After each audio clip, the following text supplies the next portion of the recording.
सभी दोस्तों से नमस्ते। हमारे यूट्यूब चैनल पे आप लोगों का स्वागत है। एक छोटा सा प्यारा सा देखिए राजा जी के सैया जी के माध्यम से गीत सुनावे चलते हैं। गीत अच्छी लगे लाइक सब्सक्राइब करी, कमेंट में बताई।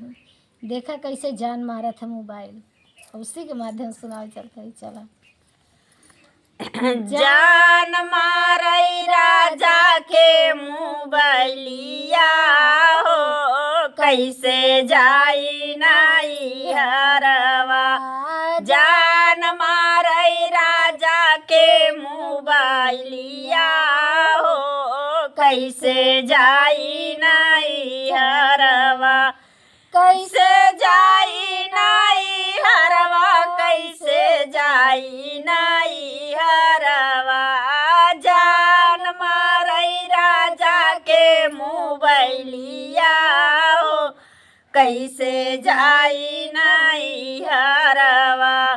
दिन भर मौजा मोर फूनावा लार तुहाई, दिन भर राजा मोर फूनावा कर तुहाई।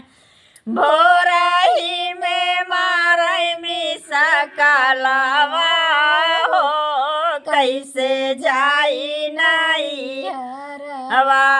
भोरही में मारई मिसा कालावा हो, कैसे जाई नाई हरवा। जान मारई राजा के मोबाइलिया हो, कैसे जाई नाई हरवा। जाई नाई हरवा, कैसे जाई नाई हरवा। जान मारई राजा के मोबाइलिया हो, कैसे जाई नाई हरवा।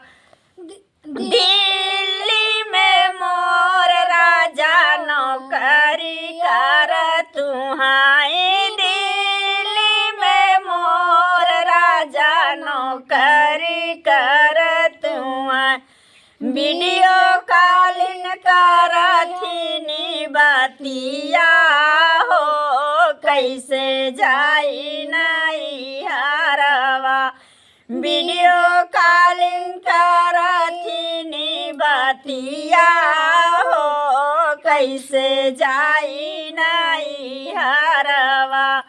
जान मारई राजा के मोबाइलिया हो, कैसे जाई नाई हरवा। यार जाई नाई हरवा, कैसे जाई नाई हरवा।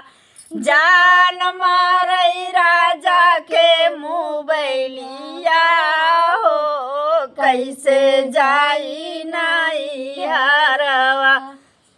दोस्तों, आप अगर गीत अच्छी लगे तो आप लोग के हाथ जोड़ के विनती बा, हम लोग के सपोर्ट करें। इनका सुनाना के मन से परदेसान यही पे गाना गाए हैं।